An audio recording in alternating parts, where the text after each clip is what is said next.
Shalom. November மாத காலை தியானத்திற்கு உங்களை நாங்கள் அன்புடன் வரவேற்கிறோம். இந்த மாதம் முழுவதும் பரிசுத்த ஆவியானவரை பற்றி நாம் தியானிக்க இருக்கிறோம். ஆதியாகமம் முதல் வெளிப்படுத்தின விசேஷம் வரை பரிசுத்த ஆவியானவர் பல்வேறு பெயர்களில் அறியப்பட்டிருக்கிறார்.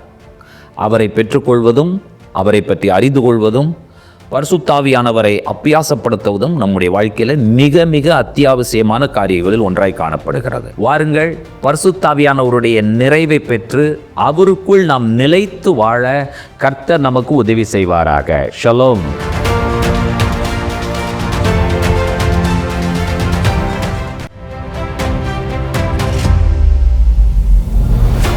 ஆண்டவராய் இயேசு கிறிஸ்துவின் நாமத்தில் அன்பின் வாழ்த்துக்கள். பரிசுத்த ஆவியானவர், அவரை நாம் புரிந்து கொள்ள வேண்டும். அவர் மென்மையானவர், ரொம்ப டெலிகேட். அந்த ஆவியானவர் நாம் செய்யும் சில காரியங்களில் அவர் என்ன செய்கிறார் என்று சொன்னால் துக்கப்படுகிறார். ஹோலி ஸ்பிரிட் கிரீவ்ஸ் என்று சொல்லப்படுகிறது. வேதனைப்படுகிறார். தமிழில் நாம் வழக்கத்தில் உபயோகப்படுத்துகிற வார்த்தை விசனப்படுதல். பரிசுத்த ஆவியானவரை நம்முடைய கிரியைகள் விசனப்படுத்துகிறது என்று சொல்லி ஏசாயா சொல்லுவதை நாம் கவனிக்கிறோம். ஏசாயா 63ஆம் அதிகாரத்தினுடைய 10வது வசனத்தை வாசியுங்கள். அவர்களோ கலகம் பண்ணி அவருடைய பரிசுத்த ஆவியை விசனப்படுத்தினார்கள். அதனால் அவர் அவர்களுக்கு சத்துருவாய் மாறி அவரே அவர்களுக்கு விரோதமாய் யுத்தம் பண்ணினார். இஸ்ரவேல் மக்கள் கலகம் பண்ணினார்கள். அவர்களுடைய கலகம் பரிசுத்த ஆவியானவரை விசனப்படுத்தினது. பரிசுத்த ஆவியானவர் விசனப்பட்டபடியினால் கர்த்தர் இவர்களுக்கு விரோதமாக யுத்தம் பண்ண ஆரம்பிக்கிறார். நாம் இந்த வசனத்திலிருந்து நாம் என்ன புரிந்து கொள்ளுகிறோம்? பரிசுத்த ஆவியானவரை நாம் துக்கப்படுத்தினால் கர்த்தர் நமக்கு விரோதமாக யுத்தம் பண்ணுகிறார். நாம் நிலைநிற்க முடியுமா? நாம் தாங்க முடியுமா? எதனால் பரிசுத்த ஆவியானவர் துக்கப்படுவார்? பட்டியல் போட்டால் ஒரு நீண்ட பட்டியல் இருக்கத்தான் செய்கிறது. கலகம் என்கிற வார்த்தை ஒரு பொருளை கொண்டது கிடையாது. கலகம் என்று சொல்லும் பொழுது வேதத்தில் கர்த்தர் என்ன பிரமாணங்களை கொடுத்தாரோ அந்த பிரமாணங்களுக்கு மீறி நடக்கிற அத்தனை விஷயங்களையும் ஒரே வார்த்தையில் கலகம் என்று சொல்லி இங்கே வேதம் சொல்லி இருக்கிறது. கலகம் என்று சொன்னால் கர்த்தருடைய வார்த்தைகள் பிரமாணங்களை மீறி நடப்பது. கர்த்தர் நமக்கு அவருடைய வார்த்தையை கொடுத்தார். அந்த வார்த்தையின்படி நடக்க வேண்டியவர்கள் நீங்களும் நானும். நடக்காமல் போனால் நாம் கலகம் பண்ணுகிறவர்கள். அப்பொழுது பரிசுத்த ஆவியானவர் துக்கப்படுகிறார். பரிசுத்த ஆவியானவர் துக்கப்படுவதனுடைய விளைவு என்ன?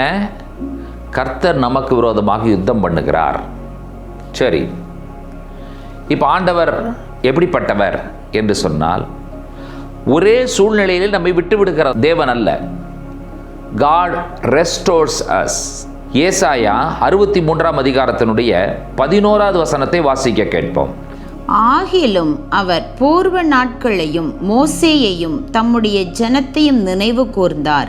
ஆனாலும் அவர்களையும் தமது மந்தையின் மேய்ப்பனையும் சமுத்திரத்திலிருந்து ஏற பண்ணினவர் இப்பொழுது எங்கே? ஆகிலும் கர்த்தருடைய குணாதிசயம் பார்த்தீங்கன்னா எதை நினைக்கிறாராம்? பூர்வ நாட்களை நினைக்கிறார். மோசேயையும் தம்முடைய ஜனத்தையும் அவர் நினைவு கூறுகிறார். அடுத்தது அவர் சொல்ல வருகிற வார்த்தைகளை கவனியுங்கள். அவர்களையும் தம்முடைய மந்தையின் மேய்ப்பனையும் சமுத்திரத்திலிருந்து ஏற பண்ணினார். எங்க போறார் பாருங்க. ஏசாயனுடைய காலம் என்ன?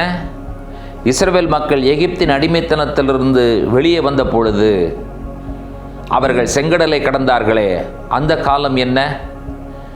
ஏசாயாவின் மூலமாக இஸ்ரவேல் மக்களுக்கு கலகம் பண்ணினால் பரிசுத்த ஆவியானவர் துக்கப்படுவார். பரிசுத்த ஆவியானவர் துக்கப்பட்டால் கர்த்தர் யுத்தம் பண்ணுவார். ஆனாலும் கர்த்தர் என்ன செய்வார்? பூர்வ நாட்களையும் மோசேயையும் தமது மெய்ப்பனையும் ஜனங்கள் சமுத்திரத்திலிருந்து ஏற பண்ணினதையும் நினைவு கூறுவார் என்று சொல்லப்படுகிறது. எப்படிப்பட்ட தேவன் அவர்? நிச்சயமாக நம்மை விடுதலையாக்கி நம்மை சந்தோஷப்படுத்துகிற ஒரு தேவன் தான் நமக்கு இருக்கிறார். அடுத்த வசனத்தை வாசிக்க கேட்போம். அவர்கள் நடுவிலே தம்முடைய பரிசுத்த ஆவியை இருக்க கட்டளையிட்டு மோசேயின் வலது கையை கொண்டு அவர்களை தமது மகிமையின் புயத்தினாலே நடத்தி தமக்கு நித்திய கீர்த்தியை உண்டாக்க அவர்களுக்கு முன்பாக தண்ணீரை பிளந்து. கர்த்தர் என்ன செய்தாராம்? அவர்களுடைய மத்தியிலே பரிசுத்த ஆவி இருக்க கட்டளையிட்டார். தேவன் கட்டளையிடுகிற பரிசுத்த ஆவியானவர் அவர்கள் மத்தியிலே வந்தபடியினால் நடந்த விஷயம் என்ன? மோசேயின் வலது கரத்தினால் கர்த்தர் தம்முடைய புயத்தை வெளிப்படுத்தினார். பரிசுத்த ஆவியானவரை அவர்கள் நடுவில் இருக்க கட்டளையிட்டபடியினால் சமுத்திரம் தண்ணீர் இரண்டாக பிளக்க பண்ணினார். இது யாருடைய செயல்? பரிசுத்த ஆவியானவருடைய செயல். கர்த்தர் தம்முடைய பரிசுத்த ஆவியானவரை நமக்கு கொடுக்கும் பொழுது நாம் செய்ய வேண்டிய விஷயம் என்ன?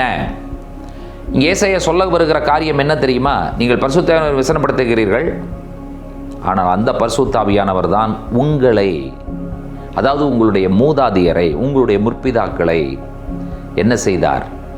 சமுத்திரத்திலிருந்து ஏற பண்ணினார், தண்ணீரை பிளக்க செய்தார், அதன் வழியாய் நடக்க செய்தார். ஆகையினால் அவர் சொல்ல வருகிற காரியம் என்னவென்று சொன்னால், அந்த பரிசுத்த ஆவியானவருக்கு விரோதமாக கலகம் பண்ணாதிருங்கள், அவர் துக்கப்படுவார். பூர்வ நாட்களை நினைத்து பார்க்கிறோமா? கர்த்தர் நம்முடைய வாழ்க்கையில் செய்த காரியங்களை நினைத்து பார்க்கிறோமா? நம்முடைய வாழ்க்கையில் கர்த்தர் செய்த காரியங்கள் அனைத்தும் பரிசுத்த ஆவியானவர் மூலமாக நடந்தவைகள் என்பதை நாம் உறுதி செய்து கொள்ள வேண்டும்.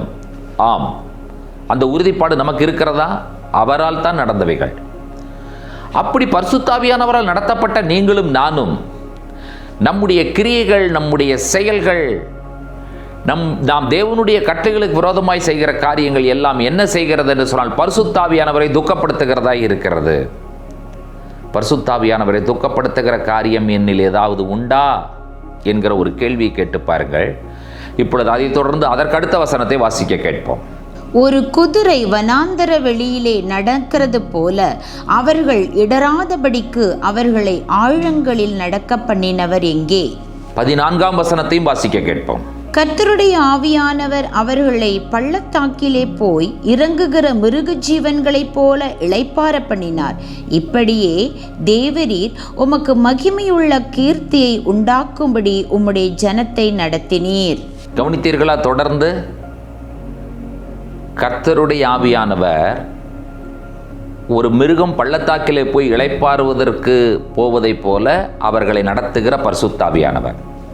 இப்படி பரிசுத்த ஆவியானவரை கொண்டு நீர் நடத்தின விஷயங்கள் உமக்கு கீர்த்தியை கொண்டு வந்தன, கர்த்தருக்கு கீர்த்தியை கொண்டு வந்தன. இவைகளெல்லாம் ஞாபகப்படுத்தப்படுகிறது. இவைகளெல்லாம் இஸ்ரவேல் மக்களுக்கு எடுத்து சொல்லப்படுகிறது. கர்த்தருடைய ஆவியானவர் கட்டளையிட்டபடியினால் அவர் என்ன செய்தார்? தண்ணீர் பிளந்தது, பள்ளத்தாக்கிலே இளைப்பாறின மிருகத்தைப் போல உங்களுக்கு இளைப்பாறுதலை கொடுத்தார், உங்களை நடத்தினார். பரிசுத்த ஆவியானவரை அனுப்பினபடியினால் மோசேயினுடைய கையை கொண்டு கர்த்தர் அவருடைய ஓங்கிய புயத்தை வெளிப்படுத்தினார். இவைகளையெல்லாம் செய்த பரிசுத்த ஆவியானவரை நாம் துக்கப்படுத்தலாமா? இப்பொழுது நம்முடைய வேலை என்ன, நாம் என்ன செய்ய வேண்டும் என்று சொல்லி கேட்டால், எதெல்லாம் கர்த்தர் என்னுடைய வாழ்க்கையில் செய்தார் என்பதை கொஞ்சம் நம்ம ஞாபகப்படுத்தி, அதற்கு பிறகு இவைகளை செய்த பரிசுத்த ஆவியானவரை நான் என்னுடைய வாழ்க்கையில் துக்கப்படுத்தி கொண்டிருக்கிறேனா, வேதனைப்படுத்தி கொண்டிருக்கிறேனா? நான் செய்யும் செயல்கள் ஏதாவது பரிசுத்த ஆவியானவருக்கு உண்மையாகவே துக்கத்தை கொண்டு வருகிறதா? பரிசுத்த ஆவியானவர் he is a person, அவருக்கு ஃபீலிங் இருக்கு, அவர் துக்கப்படுகிறார். ஒரு தீர்மானம் எடுப்போமா? என்னுடைய வாழ்க்கையின் இந்த நேரம் முதல் என்னுடைய செயல்கள் மூலமாக இனிமேல் பரிசுத்த ஆவியானவரை துக்கப்படுத்த மாட்டேன். கர்த்தர் நடத்தினார் என்பதை சிந்தித்து பாருங்கள். இம்மட்டும் நடத்தின தேவன் தொடர்ந்து நம்மை நடத்த போதுமானவர். ஜெபிப்போம். பரிசுத்தமும் கிருபையும் இரக்கும் நீதி நிறைந்த எங்கள் அன்பின் ஆண்டவரே, ஆசீர்வதிக்கப்பட்ட மனமகிழ்ச்சியின் அற்புதமான காலை பொழுதிலே பரிசுத்த ஆவியானவர் துக்கப்படுகிறார் என்கிற விஷயத்தை நாங்கள் கேட்டோம். மோசே அவர்களுக்கு செய்த காரியங்கள் பரிசுத்தாவியானவர் மூலமாய் செய்யப்பட்ட காரியங்கள் என்று சொல்லி ஏசாயாவினால் இஸ்ரவேல் மக்களுக்கு நினைவூட்டப்படுகிறது.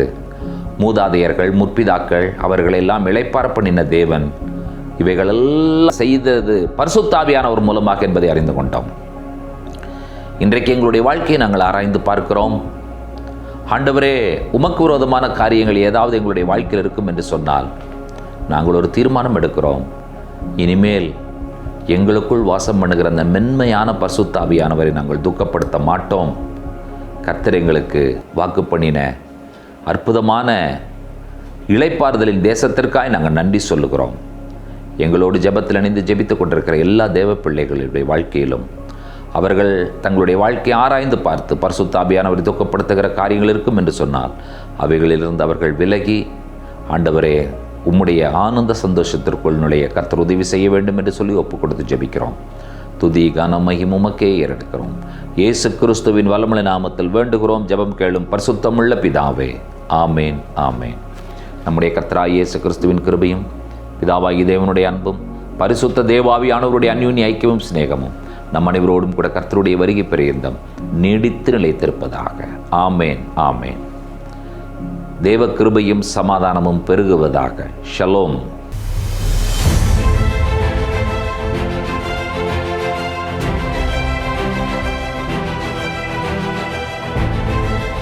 இஸ்ரவேல் ஜனங்கள் என்னுடைய கட்டளைகளின்படி நடந்து என்னுடைய நியாயங்களை கைக்கொள்ளுவதற்கு அவர்களுக்கு ஏக இருதயத்தை தருவேன்.